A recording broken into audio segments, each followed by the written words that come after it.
মহারাজজির জীবনে ঘটে যাওয়া আছে একটা ঘটনা বললেন। কীভাবে মায়া আমাদেরকে মানে চারিদিকে আঁকড়ে ধরে সেটাই মহারাজজি আজকে বললেন। খুব ভালো লাগলো আর সেটাই তোমার সাথে আজকে শেয়ার করছি। মহারাজজি যখন পরিক্রমা মার্গে পরিক্রমা করতেন তখন মহারাজজির সাথে একজন সন্ত পরিক্রমা করতেন এবং সেই সন্তকে একজন জাপানি মেয়ে কিছু টাকা একদিন দান করেন। তো সেদিন ওনার ভালো লাগেনি। তিনি ওনার সহচরীদের বলেছিলেন যে যাতে মানে ওই মেয়েটির কাছ থেকে আর টাকা না নেওয়া হয়।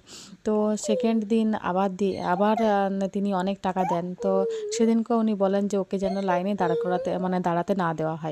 তো চতুর্থ দিন এভাবে আবার ওনাকে টাকা দেওয়া হয়। এভাবে আস্তে আস্তে ওনার মার্গের পরিক্রমা করার ইচ্ছেটাই চলে যায়। আস্তে আস্তে ওনাকে বাইক কিনে দেওয়া হয়। উনি ওই সুখ ভোগ করতে থাকেন।